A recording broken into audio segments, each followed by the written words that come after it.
up guys, it's Brad from That Architect here. In this video I'm going to be showing how you can create some aerial explosions inside of Blender utilizing the KHAOS add-on and a mantaflow simulation. This video is similar to some of our other explosion tutorials. However, for this specific explosion, to get a little bit more control over the look of the simulation, I'm going to be using two smoke domains, one for the gasoline style explosion and one for the more specific tracer style debris field. Anyways guys, let's get started. Here we are inside of Blender. As always, first we'll just delete everything in our scene here, and I'll go to our render properties tab here and switch the render engine to cycles. And the first thing we're going to do is create our general gasoline style explosion, and we'll do our tracers as a secondary particle system. So I'll go and select our 3D cursor here and just choose a place up in 3D space where we want to add our explosion system to.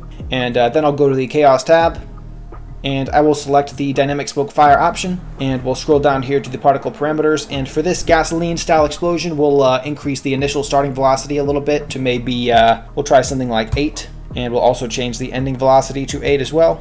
Then we'll just make sure we have a frame on our timeline where we want the explosion to start. So I'll choose frame 20, and then I'll select omnidirectional burst. And now as you can see here, we have our smoke domain with our KHAOS fire shader, as well as our smoke and fire omnidirectional particle emitter for the fuel field. And if we play through it here, this is what we're getting so far, but let's adjust a few of these settings. All right, so I'll select our smoke domain here and scale it up a little bit to cover our simulation. And one thing I'm going to do is I'm going to name both our collection for the smoke domain as well as our smoke domain itself, since we're going to use two smoke domains in this specific tutorial. So I'll call this one gas smoke domain, and I'll also name the collection that as well. And then I'll select our smoke and fire omnidirectional particle emitter, and I'll press M while it is selected, and we'll create a new collection, and we'll call this gasoline fuel fields. And now we have a collection with this specific fuel field within it, so we can select that as our flow object for the gas smoke domain. Alright, so while our omnidirectional particle system is selected here, I'll go to the particle settings here, and we'll change a few of these settings. I'm going to increase the number of particles to maybe 400. Then I'll go under velocity, I'll decrease the normal velocity to maybe 22, and then maybe increase the randomize a bit to 14. See what that does for us. And then I'll change the end frame of this particle system to maybe 23. Now we're getting a little bit more randomness. I might scale up the omnidirectional burst a little bit on the z-axis and give it some rotation to give it a little bit more randomness. And this is a nice start for our particle explosion. I might increase the number a little bit one more time to maybe 650. Alright, something like that is pretty good. I'll scale it down a little bit maybe, and maybe increase the lifetime to 5. And then maybe increase the size of our smoke domain to compensate. Alright, so we're going to use this as the base of our explosion. I'm going to go under the viewport display and change it to cross, just because I like to work that way. And now we're going to add a few more particle systems to shape this explosion a little bit. So I'll go back to frame 20, and I'll add a 360 ground burst system. And as you can see, another smoke domain has been added. That's because we renamed our original one, and we'll just delete the second domain and select the 360 ground burst and press M and move it to our gasoline fuel fields. And now we can see we have both our 360 ground burst and our original omnidirectional burst. And for this 360 ground burst, we'll just scale it up on the z-axis a little bit, and we'll use this to give the explosion some direction. I'll go to the particle settings here, and I'll increase the number to maybe 400. And as you can see, it's just gonna create another little burst of fuel off to the side here. I might change the frame start to a little bit later, so maybe frame 23. So it's kind of a secondary blast. Then I'll increase the lifetime to 5 as well.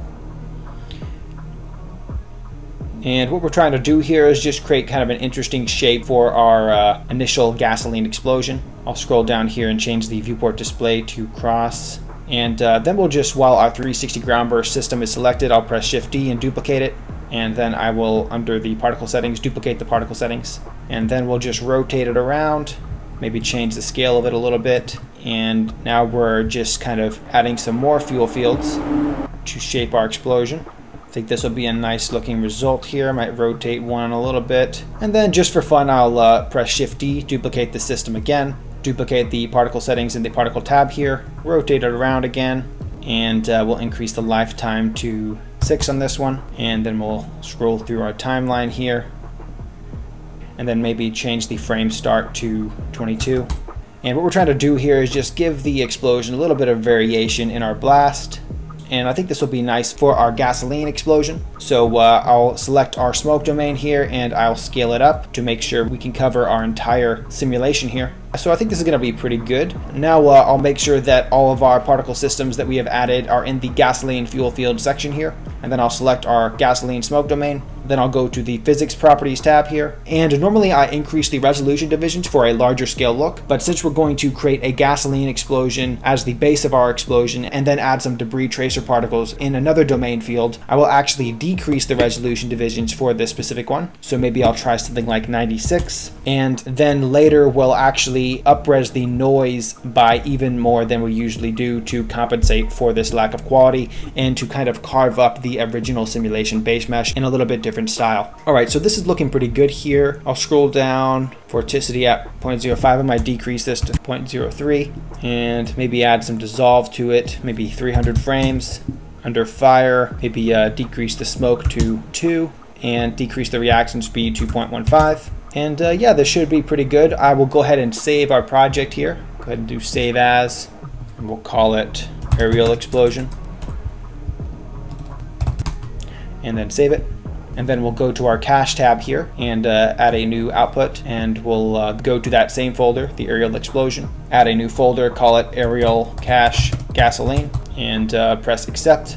And now all of the explosion data for this smoke domain will be saved in this cache file. And since we started our explosion at frame 20, I will change the end frame of our simulation to maybe frame 135 to give it a little more than 4 seconds. And yeah, this should be pretty good. I will once again save our project, and then I will press bake data, and then give your computer some time to simulate this original explosion base mesh. Alright guys, so we are back, and this is our explosion base mesh here. And as you can see, there is not nearly enough resolution in this specific simulation. However, one of the advantages to decreasing your original resolution divisions is that you can get those baking results fairly quickly and then bake that high resolution noise on top of them with fairly good confidence that your simulation is going to be the general shape that you want it. So this is looking pretty cool here. As always, before I bake that high resolution noise on top of the simulation, I'm going to just choose a nice frame here in our viewport, and then change our end frame for our timeline to 135 as well. And then I'm going to go to the output tab here, change our percentage of resolution to 65, and then I'll just go to view and viewport render animation. And now Blender is going to go through in preview mode all of the frames that we have so that we can preview it back in real time and get a better idea of how our simulation is going to look timing wise once we render it out. So now that it's done previewing in render mode, I'll just close this window, and then I'll just go to render and view animation. Now as you can see, we have a general idea of our simulation timing wise in our preview window here, and as you can see, looking pretty cool. Our flames burn off fairly slowly, so I think it's going to be a really nice base to our aerial explosion. So I'll go ahead and close this window here, and now it's time to bake that high resolution noise on top of the simulation base mesh. So I'll just select our smoke domain here, and first I'll save our project so we don't lose anything, and then I'll go to the physics properties tab here, and then under noise I will check the noise checkbox. And since we use such low resolution divisions for the initial simulation, we do need to up-res the simulation quite a bit more for this example. I'm going to up-res it maybe by a factor of 5. And I think that should give enough detail as long as we're not rendering super close-up versions of our simulation. So now it's at up-res factor of 5. I'll leave the strength at 1. I'll leave the scale at 2. If you want to carve up your smoke a little bit more with some vortices, you can increase this. However, I think the default at 2 is pretty good. If you want to add some really small scale details, you can actually decrease this number to like 0.5 or something. But generally the defaults work pretty good. So now I'll just press bake noise. And then once again, give your computer some time to bake this noise on top of your simulation base mesh. Alright guys, so we are back, and we have baked the high resolution noise on top of our simulation base mesh, and it's looking really cool here. Now it's time to create that secondary debris particle tracer explosion, blasting out smaller debris from our initial gasoline explosion. So now let's go back to our KHAOS tab here, and we'll use the dynamic smoke and fire once again, and we'll scroll down here and go on our timeline to maybe frame 24. And now I'll scroll down here, and under initial starting velocity, we want this one to have a little bit less of a starting velocity, so I'll maybe make it around 3. And now make sure your 3D cursor is near the center of our explosion here, and we'll click on the omnidirectional burst since we want our particles blasting in all directions. Select that, and now as you can see here, we have another smoke domain with the KHAOS Fighter shader attached, as well as another omnidirectional particle emitter here. So we'll go ahead and before we get mixed up here between our two domains, I'll select our second smoke domain that was just added to our scene here, and I'll just rename it in our cache tab. We'll call it tracer smoke domain. And we'll select the omnidirectional particle emitter that was added as well, and we'll press M, and we'll move it to a new collection, and we'll call this tracer flow, and press OK. And now as you can see here, we have another collection with this particle system within it. And just for the sake of this tutorial, I'm going to just hide our gasoline fuel fields for now, so we can see our secondary particle system a bit better. And I'll select our smoke domain, scale it up to about the size of our other smoke domain. In fact, we might want it a little bit bigger since these particles might be blasting out further. And now I'll select our particle system that we've added, and we'll just play through it here really quick.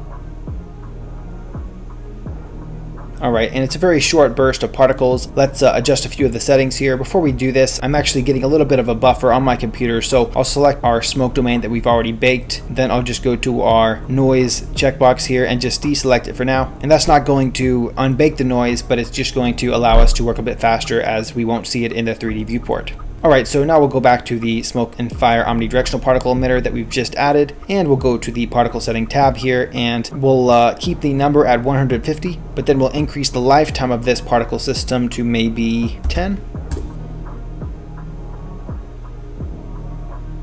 Not bad for little tracer particles we're adding. I'm going to actually increase it a little bit more, maybe 16. And we can also give it some lifetime randomness, increase that to 1. And that's looking pretty cool. It's going to create some nice secondary blasting out for us. And one thing I might do to this particle system as well is decrease the particle size as they get further away from the explosion. So as it's selected, I'll go to frame 20, go where they finally start coming out from that main explosion. So maybe frame 30. Then I'll go to the physics properties tab here, and then under our flow source, we can go to the size of the particle, and we'll just right click it and clear the keyframes. And at first we'll keep the size at we'll maybe make it 2 at first, and then press I while our cursor is over there to add a keyframe. And now we'll just go to where the particles are about to die, so about here, and then I'll select our size again. I'll decrease it to 0.25 just to give it a little bit less of a size there, and then I'll press I while our cursor is over it as well to give it another keyframe. And now we'll have a little bit of variation in the size of the particles as they go out from the explosion, and it will look like the particles are kind of burning off as they go further away.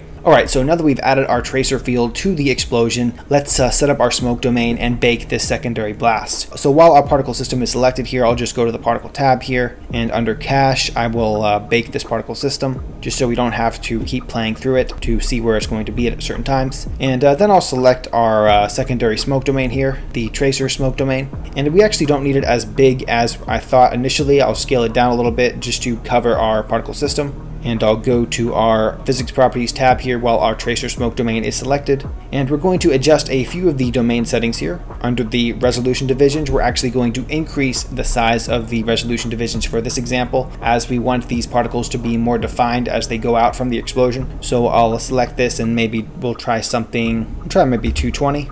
And that should be pretty good. Under the reaction speed, I'll keep it at 0.2, and then under flame smoke, I'll bring this down to 2, so there's a little bit less smoke on each particle. And yeah, this should be pretty good. Under the cache tab, we do want to create a new cache for the simulation data, so I'll select our output tab here, and then I'll go back to our aerial explosion folder and create a new cache. I'll call it aerial cache tracers. And this is where we will save that simulation data. And then once again, we'll change our end frame to 135. And before we bake this simulation, I need to make sure that this specific smoke domain only simulates the tracer fuel field that we added. So under the collection tab here, under the physics properties of the smoke domain, I'll select this. And then as you can see here under flow, I can just select the tracer flow object. And actually, in addition to this tracer flow, before we bake the simulation, I do want to add a little bit of noise to this secondary blast. So I'll go to the KHAOS tab here, and we'll add a turbulence field. I want a very simple turbulence field, not too much, just something to break up the smoke a little bit. So I'll go to frame 24 where our simulation starts. And over the course of maybe 15 frames, about the lifetime of our blast, I'll add a turbulence field that goes down from the strength of 20 all the way down to 0. And I'll maybe bring this down to something like 14, and then I'll press mix fuel. And now some fuel fields will come into our scene here, and now that these fuel fields are added to the scene, they'll just give a little bit of noise to our secondary blast once we bake it. Alright, so let's select our tracer smoke domain here, and finally just press Bake Data, and then give your computer some time to simulate your secondary explosion base mesh.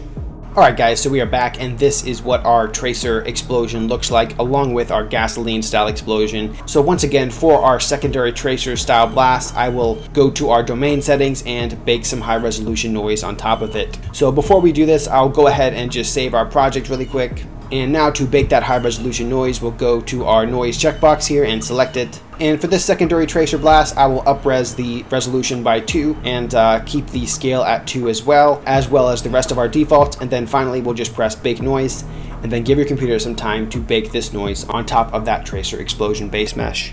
Alright guys, so we are back and we have baked the high resolution noise on top of our secondary explosion. Now as a final step for the tutorial, let's set up some render settings and adjust the smoke domain and prepare for a final render. So before we adjust our smoke domain settings, let's go and adjust a few render settings as well. So I'll just go to the render properties tab here, and under the sampling, I'll put the render samples to maybe 30. And then I will, under the advanced tab here, I will select the seed stopwatch for some noise variation in our render. Then under light paths, I do want to increase the volume bounces to maybe 4. And that's just so the light that we add to the scene or any HDRI that we add to light up the smoke can bounce around the volume a bit and get a little bit more of a realistic result. And under volumes here, a lot of the time I will decrease the step rate render. So in this case, I'll just do maybe 0.05. And then under the max steps, I'll put it at 300. And a lot of the times you can use the default, but depending on the size of your simulation, I find that adjusting these settings can give a little bit more detail to your volume. And yeah, this should be pretty good. Under the film option, I will check our transparent checkbox so that we can render with an alpha channel. And yeah, this should be pretty good. Now let's go to our world settings tab here, and we'll just add an environment texture. And I'll go to open here and just add an HDRI that I've downloaded from HDRI Haven. And yeah, this should be pretty good. Now let's just add a quick camera to our scene here. So I'll press Shift A, add a camera, and let's just find a nice angle here to render our explosion. I think probably where I am right now. So I'll just drag our camera over to my viewport angle here, find a nice angle for our simulation. Now let's adjust our smoke domain settings. So I'll select our gasoline smoke domain really quick, and we did disable the high resolution preview. So let's go back to our physics tab here, and I'll scroll down here and re-enable the noise that we've baked on it. And now as you can see, there's a lot more detail in our simulation. And now we'll just go to the shading tab and adjust a few of our shading settings. And I'll go to frame 50 near the beginning of our explosion so that we can tweak our smoke domain settings to this specific frame. Because we've created 2 different simulations and 2 different domains, we can control each simulation separately in our domain settings as well. So because of this, we can create a little bit more of a specific result. But to start out, first we'll just select our gasoline smoke domain, the main part of our explosion, and then we'll just go to rendered view really quick. And as you can see here, it's already looking pretty good. We have a lot of detail in our simulation. However, I do want this to look a little bit larger in scale, and we don't have a lot of thickness in our smoke and fire right now. So what I'll do is I'll go to the density option here and just boost our density in our KHAOS fire shader, maybe 2000. And now as you can see here, we're getting a lot more density in our smoke and fire, which will give a little bit larger scale result. And to compensate for the smoke hiding the fire a bit more, I will increase the flame's brightness a bit to maybe 10. Might be a little bit too much, maybe something like try 8 maybe, and then maybe just boost the flame's contrast a bit to 8 as well. Normally what I do to find a nice looking explosion result is I will adjust the density and contrast first, and then I will adjust the flame's brightness and flame's contrast. And you can also adjust the smoke color. Depending on the look you're going for, you can change the color of your smoke here. I might make our smoke a little bit brighter on its grayscale value. And we can always bring down the black levels in post as well. So this looks like we're getting some pretty good detail here. And we'll do a test render in a bit here, but I think this will be pretty good for our simulation for the gasoline smoke domain. And of course, a lot of the look that comes in your final composite will come through that glow and glare and that entire compositing process that you use to make your explosion look a little bit more organic. All right, so now that we have the general look for our gasoline smoke domain, we can select our tracer smoke domain and adjust this separately. And since we're not really seeing our tracers very well here, first I'll just increase our smoke density here. So maybe make it at 1000. Let's just see what it looks like when we crank it up to 6000. just for the sake of an example here. I think it looks even better when we crank up the density of the secondary blast. It might be a little bit too much right now, but I think it's a nice look for the explosion. Maybe I'll put it at something like 4,000. I'm not sure if the particles are burnt out at this point, but let's maybe just increase the flame's brightness to see if we can get a little bit of brightness in here for us. Alright, so this is looking pretty good for now. Now let's just go a few frames ahead and make sure it's working a little bit later in our simulation. So I'll go to maybe frame 55. And I do want the fire to push a little bit more through the smoke here. So to do that, I might just increase the brightness of our flames to maybe 8. And now as you can see here, we're getting some more detail in our flames. Alright, and I think this is looking pretty good. Once we add some glow and glare to this, as I mentioned before, it'll blend everything together. So let's go ahead and do a test render and prepare this explosion for output. So I'll just go back to solid mode here, and then I'll just go to layout, and we'll go to the render properties tab here, and we'll go to the output tab here and increase the resolution to 100% at 1920 by 1080. And we'll just go to the output tab here, and we'll navigate to that same folder that we created for our project and create a new folder. We'll call it Beauty Pass output, and we'll do the same thing for our name of the file and accept. And we will change the file format to OpenEXR, just a good visual effects output. And under the view layer tab here, I will go to our light and enable an emission pass, and that's just so we can isolate the flames in our compositing process and add some glow and glare to them separately. And now that we're rendering this, we want to output our emission pass as well, so I'll just go to the compositing tab here, click on use nodes, and then I'll press Shift A, add a new file output, move our emission pass to this file output, and then I will select our output tab here, create a new folder for this one called emission pass output, and accept. And if you want some basic denoising on your beauty pass, you can also, under the view layer properties, select to output the denoising data, and then you can move the noisy image to your main beauty pass composite here, and that will give you a little bit of basic denoising without too much complications. Alright, so now that we've set up our explosion to be rendered, let's do a quick test render. So I'll just go to render and render image, and let's see what we get. Alright guys, so we are back, and this is our test render. It's looking pretty awesome here. We got some pretty nice smoke trails that are a little bit lower in density, however adding some nice detail to the simulation. And then we've got some smoke and fire here that will, of course, add some glow and glare to bring everything together. And we're going to go with this for our final results for this tutorial. Of course, you can adjust so many different factors to the simulation to get varying results, but finally I'll just close this render preview, and to render out your final animation, all you have to do is just go to render and render animation here, and Blender will go through all of the frames on your timeline and send those frames to the outputs you have created. Anyways guys, that's it for this video. I hope it was helpful. As always, feel free to leave a comment if you have any questions or suggestions in the comment section below. I will be releasing some more explosion tutorials very soon, as well as some other visual effects tutorials in Blender, so stay tuned for those, and I'll see you next time.